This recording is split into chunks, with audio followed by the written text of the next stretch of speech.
Apakah tablet yang harganya kurang dari 2 juta ini bisa ngegantiin laptop atau head unit di mobil? Kita cari tahu jawabannya di video kali ini.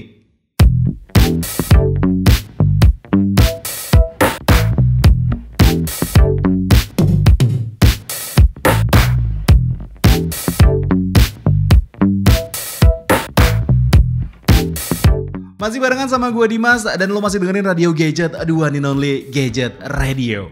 Gak jarang emang orang beli tablet itu keperluannya adalah buat mendukung aktivitas kerjaan sehari-hari. Lo sering lihat kan di restoran-restoran kasirnya itu pakai tablet, atau mungkin waiternya juga pakai tablet buat input pesanan lo. Tapi rata-rata tabletnya itu yang dipakai adalah merek Samsung dan juga tipe yang entry level yang paling punya RAM 3 GB dan harganya paling murah bisa 2,5 juta. Terus gimana kalau ada tablet yang harganya di bawah 2 juta tapi ngasih RAM 6 GB, internalnya 128 GB, udah pakai Android 13 dan pakai prosesor yang lumayan kenceng Uni SoC Tiger T618. Ya, ini adalah Advan VX Lite. Ini adalah kali kedua gue pakai produk dari merek Advan. Dulu udah pernah pakai produk Advan tapi itu bukan smartphone atau tablet, tapi justru handphone Candy Bar yang punya fitur TV analog.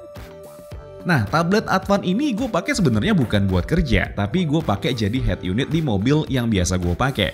Jadi emang gue itu coba buat experience yang beda-beda saat gue pakai tablet ini. Ya, dimulai dari head unit ini sekarang. Yang gue suka dari tablet ini salah satunya adalah bentuknya yang rata yang punya bezel flat. Jadi pas banget waktu dipasang jadi head unit di mobil. Casing yang dikasih juga sebenarnya ngebantu banget buat jadi platform gue nempelin magnet supaya tabletnya bisa nempel di head unit. Untuk konektivitas antara tablet dan juga head unitnya, gue pakai Bluetooth yang emang udah ada di tablet dan head unit gue. Dan ini Bluetoothnya juga udah pakai Bluetooth 5 yang pairingnya itu smooth banget. Plus kalau head unitnya itu gue matiin dan gue nyalain lagi, Bluetoothnya itu langsung terkoneksi secara otomatis. Jadi nggak perlu repot kita koneksiin secara manual lagi. Ukuran layar yang 10 inci ini juga udah pas banget ya sama bentukan head unit gue. Karena jadi berasa kayak head unit OEM yang emang dibuat khusus buat mobil ini. Paling yang jadi kendala itu pas kondisinya lagi siang hari aja. Kalau gue maksain tabletnya buat ditaruh sini itu bakal berasa panas tabletnya karena ya kejemur matahari langsung. Paling solusi yang bisa gue pakai ya casing bawaannya ini gue jadiin topi kayak gini. Overall gue kebantu banget dengan adanya tablet ini di head unit karena selain gue bisa jadiin maps, gue juga jadi bisa nikmatin konten-konten pas lagi di jalan. Kalau mau ada telepon juga bisa ya, karena tablet ini kan punya slot SIM card sendiri, jadi lo bisa manfaatin juga. Plus jadi nggak ketergantungan sama hotspot dari handphone lo. Yang jadi kendala gue pas lagi pasang tabletnya ini di head unit adalah pas gue mau mundur. Jadi nggak bisa kelihatan kamera mundurnya. Mau nggak mau gue harus copot dulu tabletnya baru dipasang lagi. Tapi kalau lo udah jago nyetirnya, kayaknya spion kanan kiri dan juga atas itu udah bisa ya ngebantu buat lo mundur. Experience selanjutnya yang gue cobain di tablet ini adalah gue coba buat pakai kerja.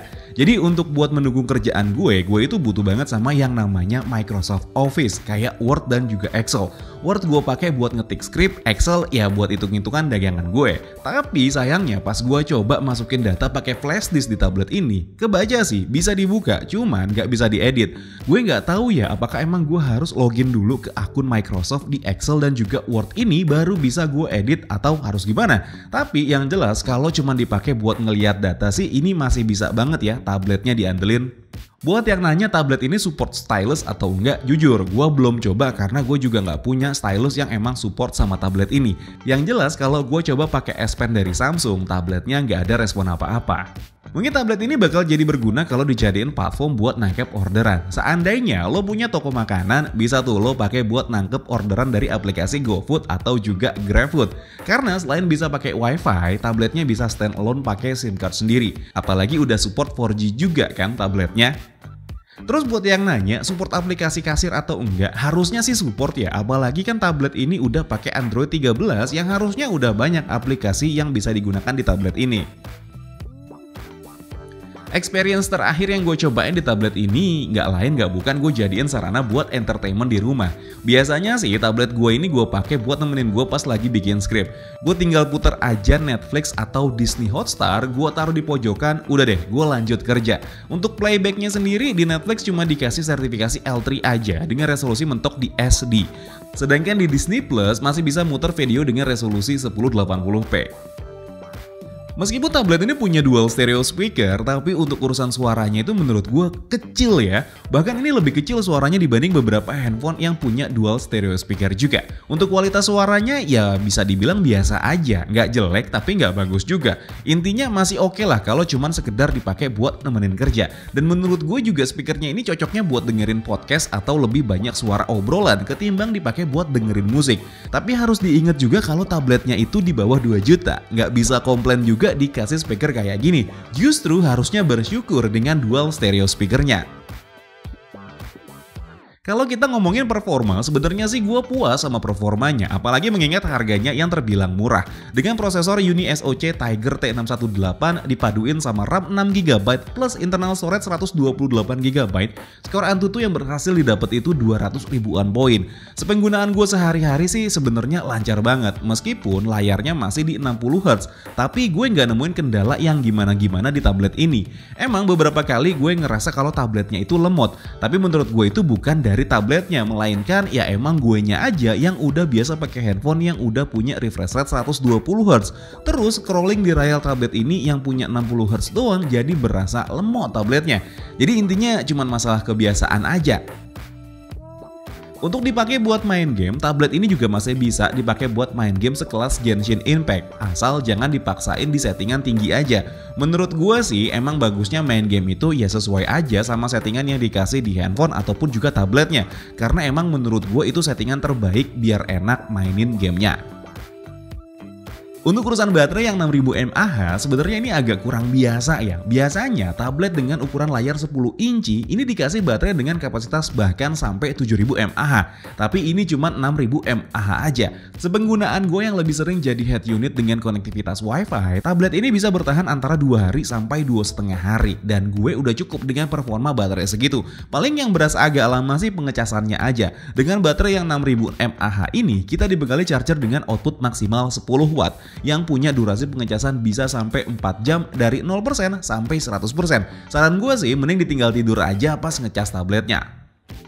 Gue yakin dari 2 kamera yang ada di tablet ini, kamera depannya yang paling banyak dipakai. Dari spesifikasinya, kamera depannya ini punya resolusi 5 megapiksel aja. Untuk kualitasnya ya menurut gue yang penting ada aja kameranya. Sedangkan untuk kamera belakangnya punya resolusi 8 megapiksel yang lagi-lagi yang penting ada aja. Dan berikut adalah beberapa sampel kamera dari tablet Advan VX Lite. Oke teman-teman, ini adalah sampel video dari tab Advan VX Lite. Ini direkam dengan resolusi mentoknya, dia cuma ada di 720p aja. Emang sih mirip-mirip kayak laptop, tapi ya hasilnya seperti ini. Ini menurut gue pencahayaannya udah cukup oke ya. Gue pakai lampu Godox ini, cuma kelihatan muka gue ya lumayan gelap gitu ya. Dan ini adalah sampel audio juga dari si tablet tab Advan VX Lite-nya. Menurut lo bagus atau enggak, ya balik lagi sama lo. Bisa ditulis di kolom komentar aja kali ya. Kalau misalkan emang menurut lo ini suaranya bagus, ini suaranya enggak, hasilnya lumayan oke atau enggak, bisa tulis aja di kolom komentar di bawah ya. Oke teman-teman, ini adalah sampel video dari kamera belakang tab Advan VX Lite-nya. Ini direkam di resolusi yang sama di 720p 30fps. Ya, ini kondisinya gue tidak jalan kaki, hanya duduk aja di meja kerja. Dan seperti ini hasilnya. Ya, untuk HDR-nya agak meleset karena yaitu tulisan yang ada di layar monitor itu nggak kelihatan ya. Jadi emang kelihatan langsung putih banget kayak gitu ya. Dia ya wajar sih sebenarnya untuk tablet di bawah harga 2 juta ya, 1.999.000 kalau nggak salah harganya. Jadi seperti ini, gue nggak mau jalan takut goyang-goyang. Dan ini adalah sampel audio dari si tabletnya. Oke, lanjut lagi. Kesimpulan gue untuk tablet ini worth it banget sama harga yang ditawarkan. Yang jelas ini udah memenuhi ekspektasi gue yang emang pakai tablet ini buat dijadiin head unit. Buat yang mau pakai tablet ini buat kerja, selagi aplikasi yang lo butuhin itu mendukung, ya menurut gue juga bisa-bisa aja. Dikasih RAM gede 6GB, internal storage-nya yang gede juga di 128GB, masih bisa lo pakein micro SD juga, bisa stand alone pakai SIM card sendiri yang udah support 4G, udah pakai USB Type-C dan udah support OTG meskipun cuma 10 menit doang, dan masih banyak lagi keunggulannya dibandingkan dengan harganya. Paling yang jadi catatan gue untuk layarnya ini kurang terang aja kalau misalkan lo pakai di bawah sinar matahari, karena kecerahannya setahu gue itu cuma di 250 nits aja.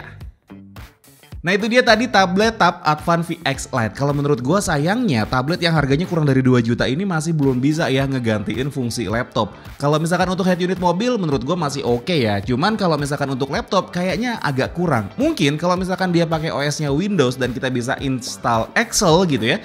Ini bisa jadi pilihan yang oke kalau misalkan kita mau olah data di tablet. Cuman kalau misalkan masih pakai OS Android kayaknya sih masih agak kurang. Tapi gue pengen tahu nih pendapat lo tentang tablet yang satu ini. Kalau misalkan emang menurut lo oke, ya oke, bisa dipakai gitu kan. Tapi kalau misalkan emang enggak, ya coba tulis aja di kolom komentar di bawah. Dan mungkin segini aja cerita gue tentang tablet Tab Advance VX Lite-nya. Kalau misalkan emang lo suka sama videonya, boleh di like dan di subscribe channel gue. Tapi kalau misalkan emang gak suka, boleh di dislike aja. Akhir kata gue Dimas undur diri, sampai ketemu lagi di siaran-siaran berikutnya. Assalamualaikum warahmatullahi wabarakatuh. Dadah!